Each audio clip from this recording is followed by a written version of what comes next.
जयकारा बोलिए श्री गुरु महाराज की जय। श्री परमहंस सत्यार्थी जी महाराज की जय।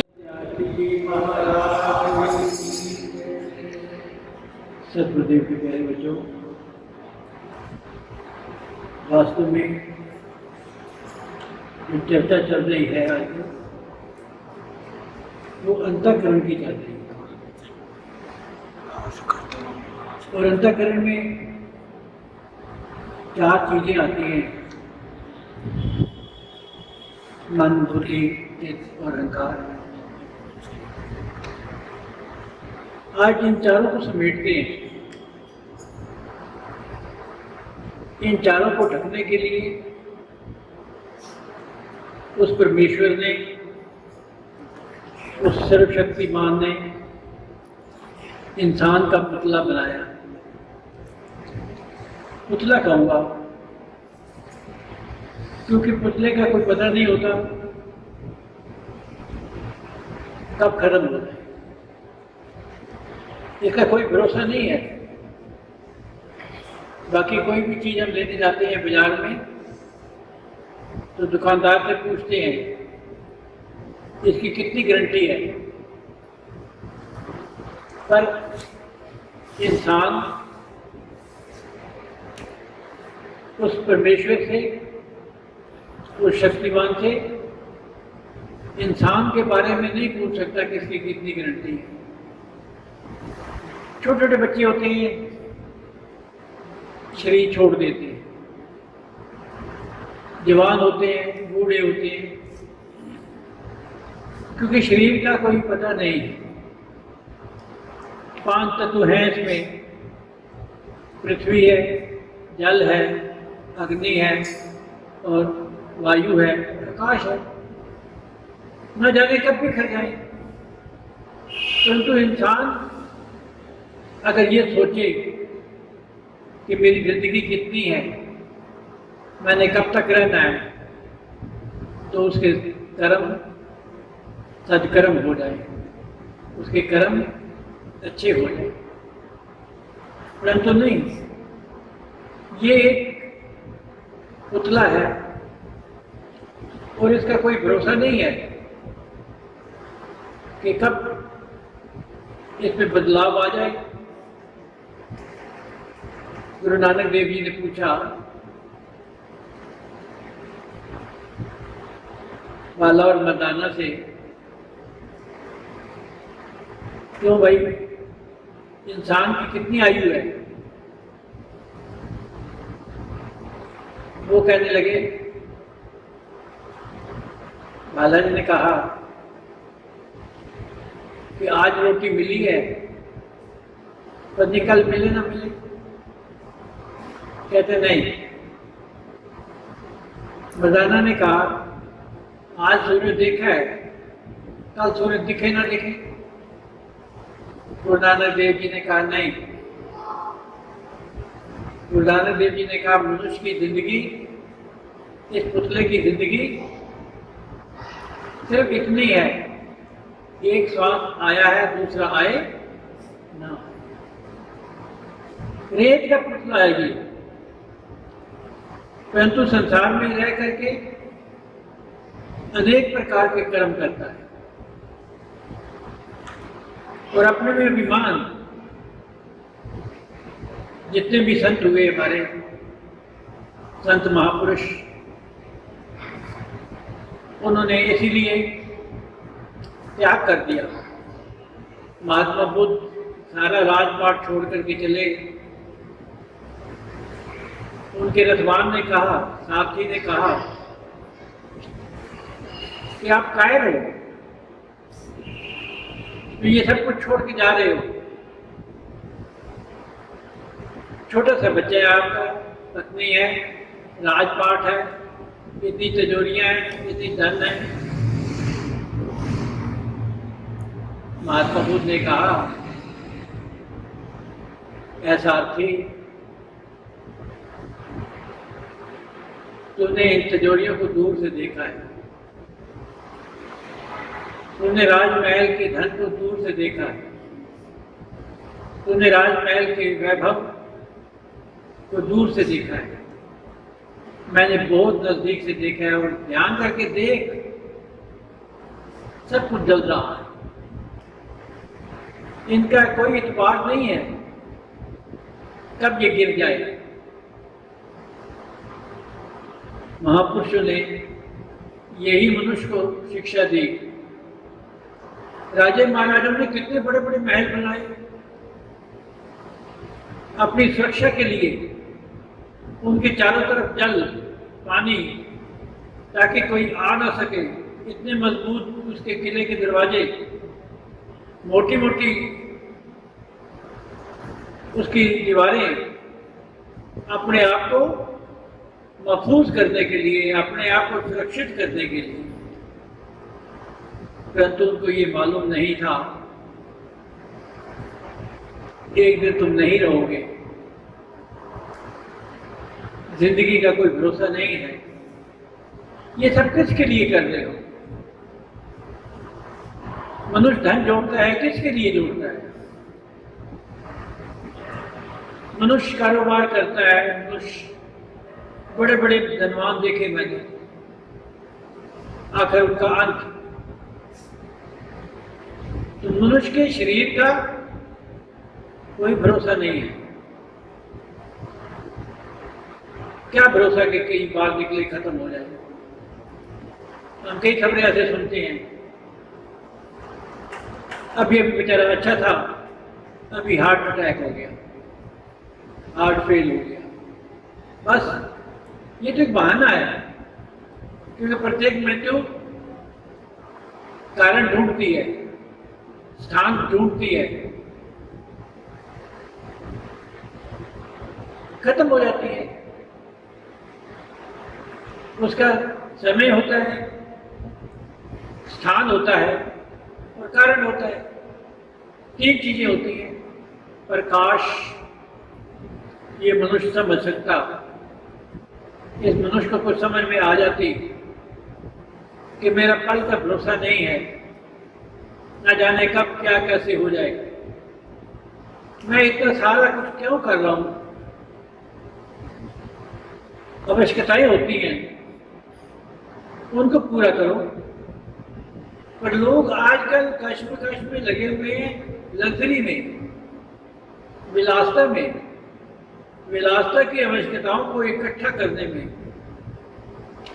मैं कई बार हंसता हूं, हमारे सदगुरुदेव भगवान सन्यासी महाराज जी चटाई पर किसी हाल में लेटे हुए होते थे। पुराने राजयोग मंदिर का ऐसा छोटा हाल था और हाथ में पंखा होता था। वो आज पंखा टूट गया, मान लो रुपये 2 रुपये का नुकसान हो गया, कूलर लगा लो, कूलर टूट गया 100-200 रुपये का नुकसान हो गया। एसी लगा लो, एसी टूट गया, हजारों का नुकसान हो गया। अरे ये सारी चीजें हमने अपने सिर पर ला दी, अपने सिर पर रखी। अगर मनुष्य ये समझ जाए कि मेरा तो कल का भरोसा नहीं है, उसके बाद क्या होगा?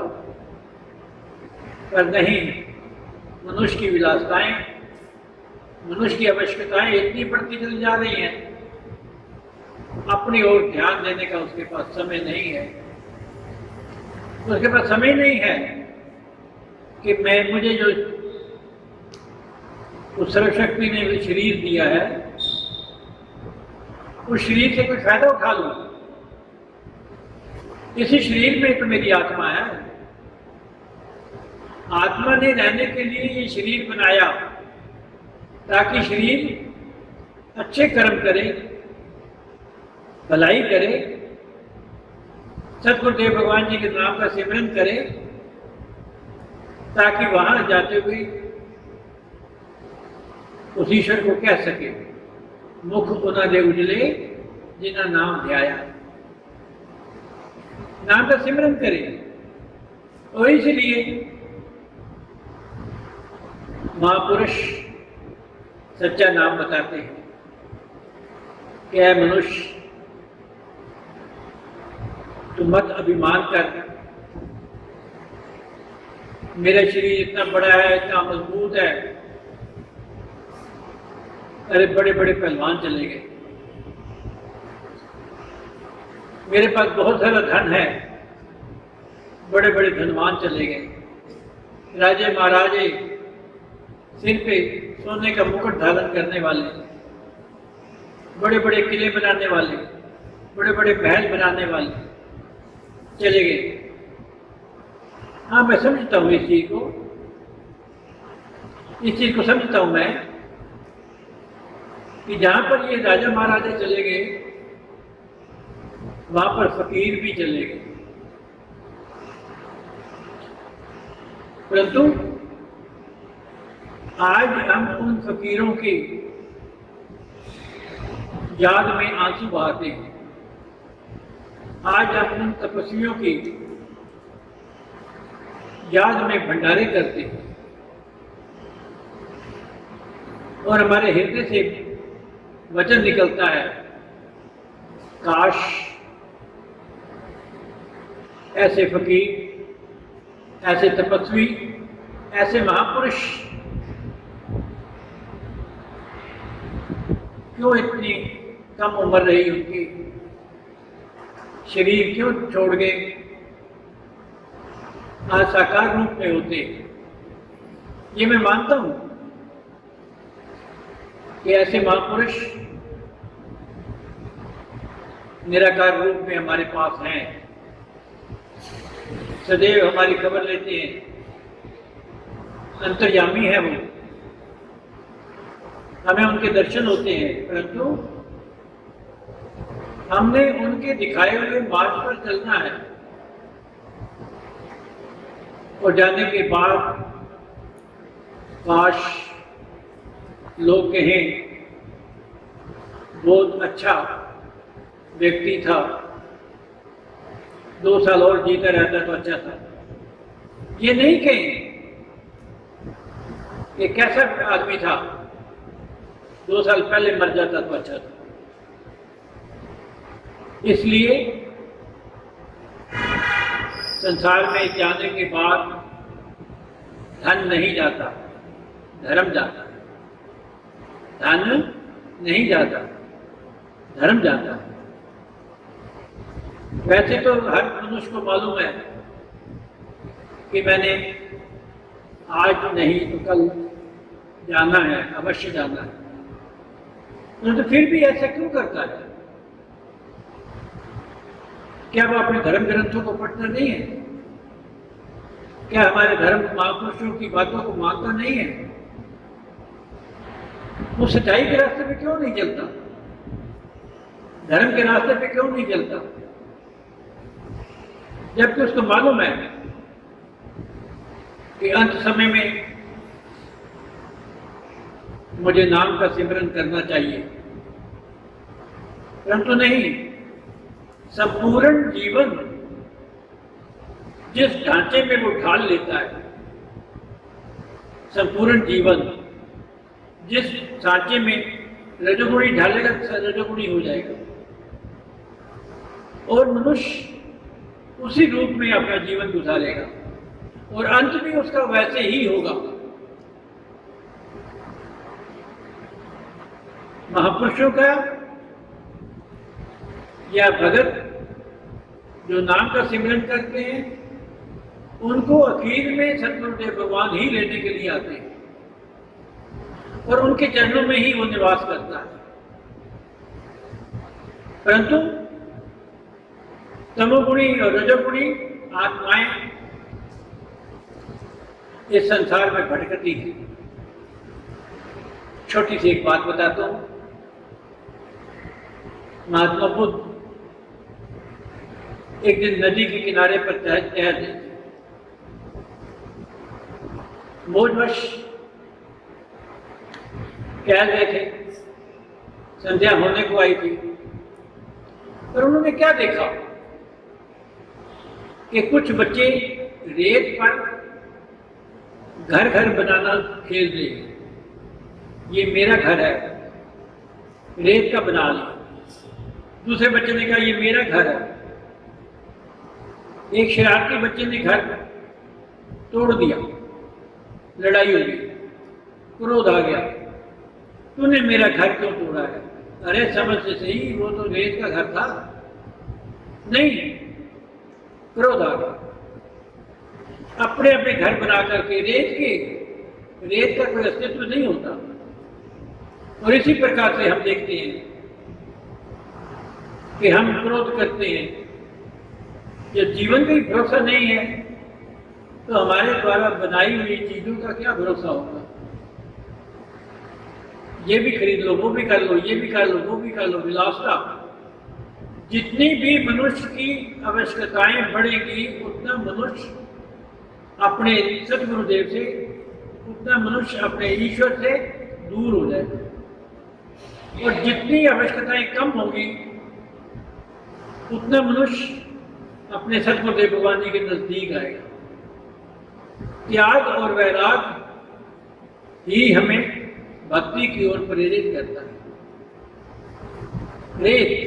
रेत के घर बने हुए हैं, न जाने कब गिर जाए। ये मनुष्य का शरीर भी तो एक रेत का पुतला ही है, न जाने कब खत्म हो जाए। बच्चे खेल रहे थे रेत के घर बना कर। महात्मा बुद्ध बड़े गौर से उनको देख रहे थे, बड़े गौर से देख रहे थे। आकर संध्या हुई, दूर से एक आवाज आई, बच्चों संध्या हो गई है, अब चलो घर को। अब मतलब समझने की कोशिश करो। अब संध्या हो गई है, अब चलो अपने घर। सब बच्चे जो घर बनाया हुआ था उसी पे कूदे, पैरों से उसको डिस्टर्ब कर दिया, सारा खराब कर दिया और अपने घर को चल गए। हकीकत यही है, वास्तव में मनुष्य के जीवन का, के शरीर का कोई भरोसा नहीं है। कब ये सारी चीजें छोड़ करके, आंखें बंद करके चल पड़े। आज तक धन साथ नहीं जाता, धर्म साथ आता। इसलिए सदगुरुदेव के प्यारे बच्चों, हमेशा ये सोचो कि मेरी आवश्यकताएं कितनी हैं। जितनी कम से कम होगी, उतना आप अपने सदगुरुदेव भगवान जी के नजदीक, और जितना आप ये समझोगे कि ये इंसान का पुतला, इंसान का शरीर वास्तव में रेत के मकान की तरह है, रौंदों की तरह है। रेत के बनाए हुए सारी चीजें आकर टूट जाएगी, आकर खत्म हो जाएगी। अभी से समय है प्रभु नाम का, सदगुरुदेव भगवान जी के प्यारे नाम का तू अभी से सिमरन कर ले, ताकि अंत में वही सहाय होंगे, अंत में वही तुझे ले जाएंगे और तू अपना ये जीवन और अगला जीवन सुखमय होगा। यही जीवन का कल्याणमय मार्ग है। हरिओम तत्सत, हरिओम तत्सत। और सदगुरुदेव भगवान की